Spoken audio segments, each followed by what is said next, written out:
다음 거 이제 이게 잠깐 제가 어디다 한겨레였죠? 맞나요? 한겨레 사설입니다. 예. 근데 어 이제 정반대의 논조를 가진 신문사에서 이번에는 예, 윤석열 대통령을 공격을 하고 있습니다. 근데 제가 요거를 좀 말씀드리고 싶은 게 아침에도 제가 이제 요 두 개를 선정하기 위해서 제목이랑 대치중 내용을 이제 사설 칼럼을 거의 다 살펴봤거든요. 근데 이미 우리가 어제 다뤘던 내용이니까 그 이제 킬러 문항에 관련돼서 이제 그 대치동 강사들 세무조사하고 때려잡는 부분 그거 이제 다시 선정하는데 그 분석 기사를 보니까 지금 보수 언론인 조선중앙동아에서도 이걸 굉장히 우려스럽게 보고 있더라고. 이거는 윤석열 이러면 안 되는데 이건 좀 아니다라는 쪽이 좀 강남 쪽에서도 좀 이렇게 심상치 않고요. 좀 약간 실책이다. 윤석열 대통령이 또 교육 정책 실책한 것 같다. 이런 의견이 좀 있다고 합니다. 근데 여기서 뭐 교육에 관한 내용은 제가 알기로는 없는 것 같고요. 자, 근데 이 글 같은 경우는 저는 개인적으로 앞에 첫째, 둘째, 셋째 단락 같은 경우는 굉장히 논리적으로 설득력 있게 잘 쓴 파트라고 저는 생각을 해요. 근데 넷째, 다섯째 파트는 그에 비하면 좀 못 미치는 부분이 있다고 봐요. 이 글도 그러니까 강한 부분이 있고 약한 포인트가 있는 것 같은데 그 이유가 뭐냐면 앞에 두 번째, 세 번째는 문재인 대통령의 발언 내용을 갖다가 조목조목 근거를 들어서 그냥 칼같이 따다다닥 반박을 잘했어요, 정말로. 예, 이거는 정말 전형적인 정말 잘 쓰는 글이라고 봅니다. 그러니까 상대를 비판하기 위해서 근거가 강해야 되잖아요. 근데 조목조목 하나씩 윤석열 대통령의 자총 창립기념행사 발언의 문제점들을 지적을 했는데 그 다음 단락은 그게 조금 약해졌다는 생각이 들고 있습니다. 자, 먼저 사실관계를 언급했죠. 윤석열 대통령이 문 대통령과 더불어민주당 반국가 세력 이거 조금 약간 선 넘은 것 같아요. 제가 보기에 노골적인 반감을 드러냈다. 뭐 비판적인 목소리는 다 가짜뉴스 괴담이라고 했다. 이거는 진짜 말 그대로 약간 극우적인 발언인 것 같아요. 그러니까 온건 보수 측에서도 갸우뚱할 만할 정도로 좀 센 발언이 나왔어요. 근데 이게 장소가 장소인 만큼 자총이었어요, 자총.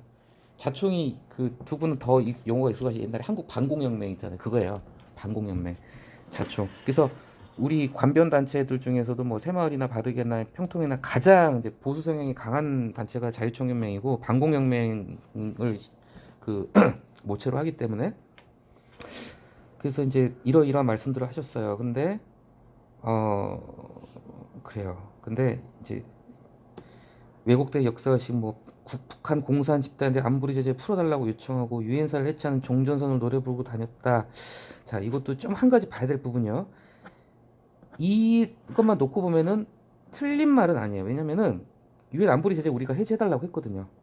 그리고 유엔사 해체 이건 잘못된 부분이고 종전선언 노래 부르고 다닌 건 맞아요. 근데 이 종전선언 노래 부르고 다녔다면서 종전선언 자체를 갖다가 서방 미국이나 미국이 반대했을 거라는 그런 뉘앙스로 말을 하셨나 봐요. 근데 이건 아니라는 걸 뒤에 나올 거고요.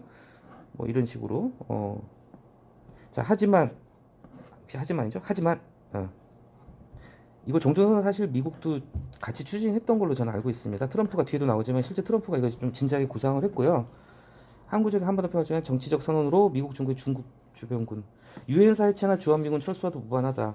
예, 유엔사 해체하자는 얘기 이건 이제 팩트를 얘기하는 거죠. 오히려 재활성화, 제주정에서 재활성화를 미국과 협의했다. 그래서 이제 반박을 한 거죠. 근거를 가지고 와서 자, 국민이 선택한 두 번째 단락입니다. 대통령과 정부를 이거는 좀 아닌 것 같아요. 왜냐면은 사람의 정치적인 생각은 그때그때 바뀔 수 있겠죠. 지난번 대선 때는 문재인을 찍었지만 이번 대선 때는 윤석열 찍은 사람이 상당히 많았을 겁니다. 그런데 지금은 윤석열 대통령 지지했던 사람 중에서도 과거 문재인 대통령 찍었던 사람들은 되게 기분 나쁘죠. 그죠? 내가 선택했는데 그때 당시에 내 선택은 진지한 선택이었는데 그걸 갖다 반국가 세력으로 낚이친 거. 이 반국가 세력이라는 건요. 가장 센 편이에요. 이게 이 워딩대로 가자면요. 문재인 대통령이나 민주당은 저기 감옥 가야 돼요. 이거 반국가 세력이에요. 형법에서 말하는 뭐 국가전복죄입니다. 이건 뭐 여적죄, 내란죄 그런 거예요. 굉장히 너무 센 표현을 썼죠. 국민 모독에 이렇게 볼 수도 있을 것 같아요. 자, 종전 현재 지금 휴전 상태잖아요. 끝내자는 제안을 갖다가 이걸 반국가라고 본다는 건 좀 문제가 있는 거죠. 그리고 이제 중요한 거 저도 좀 그렇게 흉내를 많이 내고 있는데요. 5분 잘 발언 쓸 때 저는 헌법을 많이 가져오는 편입니다. 왜냐하면은 법 중에 법이잖아요. 헌법은 가장 강력한 근거가 되거든요. 헌법에 분명히 평화 유지하고 통일 지향, 대한민국 대통령은 통일을 지향해야 되고 또 평화 유지를 위해 노력해야 된다는 구절이 분명히 있어요. 이건 대한민국의 의무이기도 하지만 대통령의 의무입니다. 대통령 선서문에 들어가 있거든요. 근데 그걸 잊었나 하고 굉장히 강하게 비판을 했죠. 국민들이 반국가 세력을 대체하고 유인태 전 사무총장 말이 사이다죠. 사이다라는 표현이 좀 아무튼 예.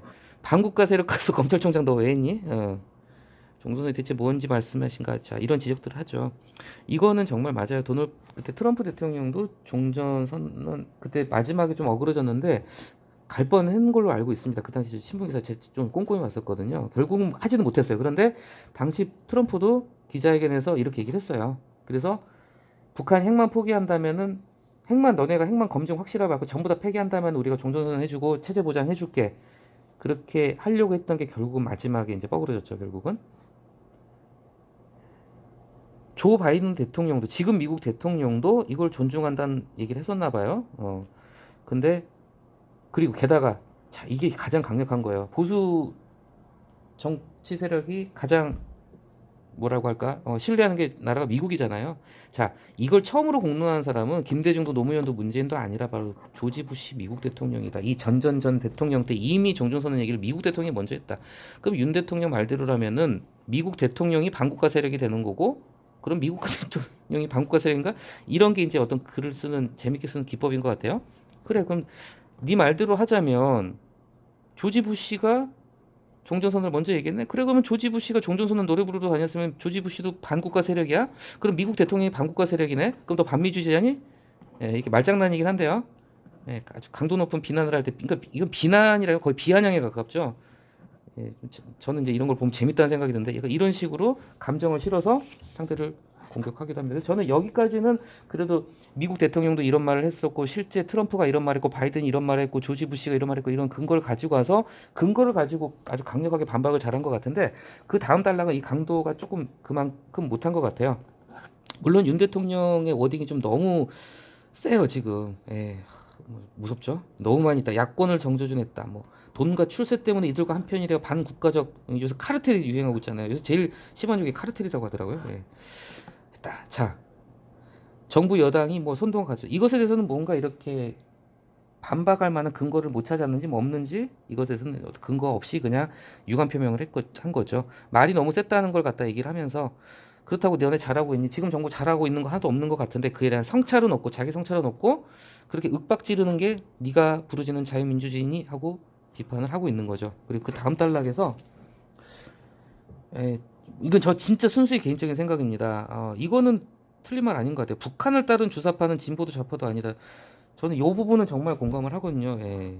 북한을 따르는 종북주의자죠. 쉽게 얘기하자면 그건 진보도 좌파도 아니다. 이제 적대적 반국가 세력과 협치가 불가능하죠. 이건 맞는 말이라고 생각합니다. 개인적인 차원입니다. 오해하지 마세요. 근데 이제 이 발언의 수위가 태극기 부대 아스팔트 우파 수준이다. 이제 발언이 너무 높다. 그래서 보수 일각에서 좀 우려가 나오고 있고요. 점점 구구적 색채가 짙어지는 추세다. 이 뒤에도 나오지만은 제가 봤을 때는 내년 총선을 염두에 두고 좀 집토끼를 지키기 위한 그런 작전일 수도 있다는 생각이 듭니다. 일단 보수 진영을 결집을 위해서. 그래서 지금 계속 뉴스 보셨죠? 굉장히 강한 분이네요. 김영호 이분을 통일부 장관으로 내정을 했고요. 그 다음에 박인환 문제는 대놓고 문제는 간첩이다라고 얘기했던 사람을 갖다가 또 앉혔고요. 어, 예, 좀 너무 인사가 너무 한쪽으로 기울는다는 얘기를 비판을 하고 있죠. 이런 인사들만 모으고 하니까 막말은 더 심해질 것 같다. 예, 이건 어디까지나 한결의 입장입니다.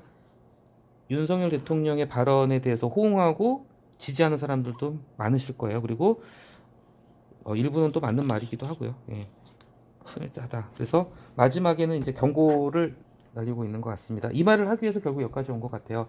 뭐냐면은 지금 윤석열 대통령 너 지금 그렇게 계속하면 재미없을 거야라는 한겨레 입장에서 좀 이게 사설치고는 굉장히 강도가 높고 분량이 길더라고요. 제가 이거 처음에 읽고 누구 칼럼인가 했는데 사설이에요. 근데 보통 사설이 요거 반 정도 분량이거든요. 사설은요. 근데 이거는 사설이 5달락이 넘어간다는 거는 양도 많고 사설은 굉장히 좀 드라이하고 건조한 문체나 어조거든요. 근데 굉장히 격앙되게 지금 윤석열 대통령을 비판이 아니라 거의 비난하는 것에 가깝게 사설을 뽑았어요. 이게 좀 상당히 좀 한겨레 측에서도 발끈한 것 같아요. 기분이 나빴겠죠. 그래서 마지막 문단을 얘기하고 싶어서 얘기한 거죠. 국민 절반을 적으로 돌리겠다는 얘기다. 굳이 얘기하자면 국민의 절반은 보수적인 쪽이라고 할 수 있고 절반은 산술적으로 봤을 때 약간 진보적인 스탠스라고 할 텐데 그렇다면은 진보 세력 전체를 갖다 적으로 돌린다는 건 굉장히 위험하다는 경고를 하고 있죠. 자, 하고 싶은 말이 이제 나오는 겁니다. 당장에는 내년 총선을 앞두고는 정치적으로 도움이 된다고 착각하겠지. 그런데 정치적으로 결코 도움되지 않는다. 그러니까 이 표현도 상당히 재밌는 것 같아요. 당장에는 정치적으로 도움이 된다고 착각할 수 있다. 그러나 동어 반복을 해주는 거야 일부러. 정치적으로도 결코 도움되지 않는다. 이럴 때 일부러 동어 반복을 하는 겁니다. 너는 정치적으로 도움이 된다고 생각하겠지만 아니야 그거 아니거든 하고 똑같은 워딩을 그대로 가지고 오는 거죠. 이럴 땐 동어 반복이 필요한 거죠. 제가 어젠가도 어디서 얘기했던 것 같은데 뭔가를 강조하기 위해서는 일부러 동어 반복을 해줘야 될 때가 있는 것 같습니다. 스스로를 고립시킬 뿐이다. 뭐. 그래서 국민들은 바보가 아니다. 국민들의 인내를 시험하지 말기 바란다. 예. 이 다음 문장은 저는 개인적으로 좀 맞는 말 같습니다. 이거는 국민의힘 안에서도 좀 이런 직언을 하는 참모가 좀 필요한 것 같아요. 지금 너무 세게 나가고 있어요, 대통령이.